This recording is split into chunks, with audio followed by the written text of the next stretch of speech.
Marcus Ellison was not a man who made loud decisions. He did not hold press conferences. He did not enjoy having his photograph taken. He ran his company the same way he had always lived his life, quietly, carefully, and with a deep sense of responsibility that he rarely spoke about out loud. For 22 years, he had built Ellison Logistics from a small family-owned delivery service into one of the most respected mid-sized freight companies in the American Midwest. He had 800 employees. He had 14 floors of office space. And on a cold Tuesday morning in February, he sat alone in his office on the 14th floor and read a report that made his stomach tighten. The report had been prepared by an outside company that specialized in workplace culture assessments. Ellison Logistics had hired them 6 months earlier, after 2 senior employees resigned without explanation within the same month. The report was long, 47 pages, but Marcus did not need to read all of it to understand the problem. One number told the story clearly enough. Employee morale had dropped to its lowest point in 5 years. And buried near the back of the report, in the section reserved for anonymous employee comments, was a single sentence that he could not stop thinking about. It read, "The people at the top have no idea what it is like down here." Marcus set the report down. He looked out the window at the gray Chicago sky. He had built this company from the ground up.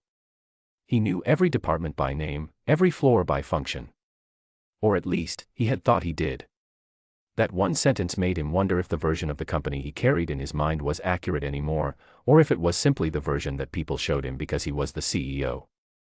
He decided, without telling anyone except his most trusted assistant Dana, that he was going to find out for himself. The plan was simple but required careful preparation. Through the staffing agency that Ellison Logistics already used for contract workers, Dana quietly arranged for a new janitorial hire to be added to the night shift roster. The name on the badge read, Mark Ellis. Nobody in HR flagged it. Nobody asked questions. Contract hires came and went frequently enough that one more name on a list drew no attention. On Sunday evening, Marcus drove to a uniform shop on the outskirts of the city and bought 2 sets of gray work clothes, a pair of worn but sturdy boots, and a plain dark cap. He removed his watch before he left the house the next evening, a habit he would have to maintain every night, because the watch was the kind of thing that people remembered. He practiced, standing in front of his bathroom mirror, the posture of a man who did not expect to be noticed. Shoulders slightly forward. Head down. Moving without urgency. It felt strange and a little uncomfortable, but that, he told himself, was exactly the point. He arrived for his first night shift at 9:45 on Monday, mop cart already assigned, a floor supervisor named Greg giving him a quick and thoroughly uninterested tour of level 2. Greg shook his hand once, showed him where the supply closet was, and left him to it. Marcus mopped floors for the next 6 hours. He emptied waste bins. He wiped down surfaces in the break room. He pushed his cart slowly from one end of the warehouse to the other, and the entire time, he listened. What he heard was not what he had expected. He had half prepared himself for something more dramatic, managers behaving badly in obvious ways, rules being broken loudly, the kind of problems that appear in news articles. What he found instead was quieter, and in many ways more troubling. It was the sound of a workplace that had slowly, without anyone quite intending it, stopped caring for the people inside it. A scheduling supervisor told a worker on Tuesday night, with no apology in his voice, that his shift the following Thursday was being extended by 2 hours because of a routing issue. The worker, a man in his 40s with tired eyes, simply nodded. He did not argue. He did not look surprised. He looked like a person who had stopped expecting anything different. In the break room, Marcus noticed a microwave sitting on the counter with a piece of masking tape across the door and the word "broken" written in marker. He asked, carefully and casually, how long it had been out of order. A woman restocking the vending machine nearby said 4 months, maybe 5, without even looking up from what she was doing. It was stated the way someone mentions the weather, a fact of life, not something worth getting upset about anymore. On Wednesday afternoon, Marcus was assigned to clean the training suite on the 4th floor between morning sessions. A group of graduate trainees was rotating through the building that week, part of a new talent program the company had introduced the previous year. He wheeled his cart in quietly and began wiping down the long conference table. The room was empty except for one person, a young woman sitting at the far end, a laptop open in front of her, reviewing something with the focused attention of someone who genuinely cared about what they were studying. She looked up when she heard the cart. "Sorry," she said immediately, beginning to gather her things. "I can move." "You are fine," Marcus told her. "I will work around you." She smiled, a quick, genuine smile, and turned back to her screen. Marcus began cleaning, moving carefully around her side of the table. He expected her to stay buried in her work. Instead, after a few quiet minutes, he felt her glance shift toward him. Not rudely. Just observing. The kind of look that most people never notice being given to them. Her name, he would later learn, was Priya Sharma. She was 22 years old, 3 weeks into her graduate rotation at Ellison Logistics, fresh from a supply chain management degree. She had grown up in a family where noticing things carefully was considered a skill worth developing. Her mother was a doctor, her father an engineer, and she had carried that habit into every room she walked into. She noticed his hands first. Clean nails, smooth skin, the hands of someone who had not spent years doing physical labor. She noticed the faint 10 line on his left wrist, the kind left by a watch worn consistently and then removed. She noticed the way he moved through the room, not like someone performing a routine, but like someone paying close attention to everything around them. And she noticed, when he reached past her to wipe the corner of the table, that he smelled faintly of an expensive aftershave, the kind that did not come from a budget brand. She said nothing. She returned to her screen. But she was thinking. Later that afternoon, while walking toward the elevator on the 4th floor, Priya passed Marcus in the corridor. He was speaking briefly with Greg, the floor supervisor, who had come upstairs for a routine check. It was a short exchange, barely 30 seconds. But Priya, passing slowly and looking straight ahead, caught something in her peripheral vision that she could not shake. Greg's posture had shifted. It was subtle, shoulders dropping slightly, chin angling downward by a fraction, but it was unmistakable to someone who had grown up watching the way people carry themselves in the presence of authority. Greg was not talking to a fellow employee. He was, without realizing it, deferring. That evening, Priya sat on her bed in her small apartment and opened her laptop. She went to the Ellison Logistics Company website. She clicked on the leadership page. The CEO's photograph was small and taken some years ago, more formal, the hair slightly different. But the jaw was the same. The build was the same. And the eyes, she thought, were exactly the same. She stared at the screen for a long time. Then she closed the laptop and turned off the light. The next morning, Priya arrived at the training suite early.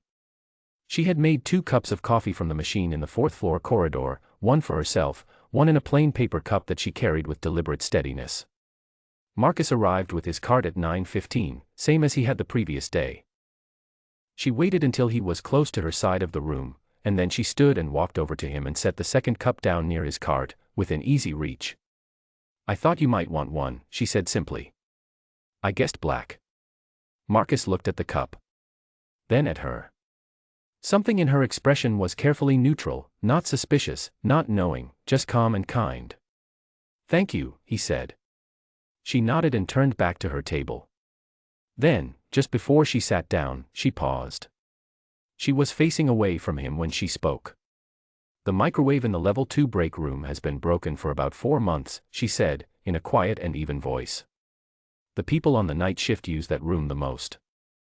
I think it would mean a lot to them if it were fixed." She sat down. She opened her laptop. She did not look back. Marcus stood very still for a moment. He picked up the coffee cup. He held it with both hands. Then, without saying anything, he finished the section of the table he had been cleaning and pushed his cart toward the door. He left his last shift as Mark Ellis on Friday morning at 4:30. Before he drove home, he sat in his car in the parking lot for a while and wrote in his small notebook, the one he had been filling every night after each shift. He had 7 pages of notes. Break room equipment. Scheduling practices. Communication gaps between floor management and the people they supervised. A lunch break so short that at least one employee skipped eating entirely because the cafeteria line was too long. Small things. All of them small. All of them adding up. Through Dana, he arranged for a brand new microwave to be delivered to the level 2 break room that same Friday afternoon. No announcement. no note. It simply appeared, replacing the one with the masking tape across the door. The night shift crew noticed it and were quietly pleased, in the way people are pleased by something they have been waiting for long enough that they had stopped expecting it. Before he left the building on Friday, Marcus also stopped by the training coordinator's office and left a sealed envelope addressed to Priya Sharma. Inside was a single card. On it, he had written 2 sentences in his own handwriting. You noticed what most people spend years learning to notice. This company needs more people like you. It was not signed. 2 weeks later, Ellison Logistics held its first all-staff town hall meeting in more than 3 years. It was announced with 1 week's notice and attendance was encouraged but not required.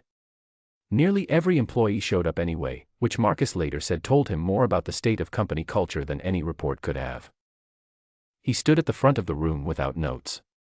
He told them what he had done. He described the week without dramatizing it, the mop cart, the gray uniform, the night shifts, the break room. He told them what he had seen and what he had heard. He did not spread blame across the organization or point at specific people.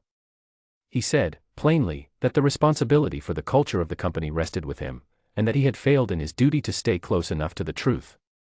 He then announced 3 immediate actions. The scheduling system would undergo a full independent review, with a task force that included warehouse staff as voting members. A digital maintenance reporting system would be introduced so that broken equipment could be flagged and tracked properly, with a guaranteed response time. And the lunch break in the warehouse would be extended by 10 minutes, effective the following week. He also said that during his time on the floor, he had encountered a member of the graduate trainee program who had demonstrated exactly the kind of clear-eyed, quiet courage that the company needed more of at every level. That individual, he said, had been offered a permanent position with a direct mentorship track into operations leadership. He did not say her name publicly. But Priya Sharma, sitting in the 3rd row with her hands folded in her lap, felt the warmth rise in her face and kept her eyes fixed forward. In the months that followed, things at Ellison Logistics changed, not dramatically, not all at once, but steadily and in ways that people felt before they were able to name them. The scheduling review led to a new system that gave employees 2 weeks of notice for any shift changes. The maintenance reporting tool was adopted quickly and enthusiastically, partly because it actually worked.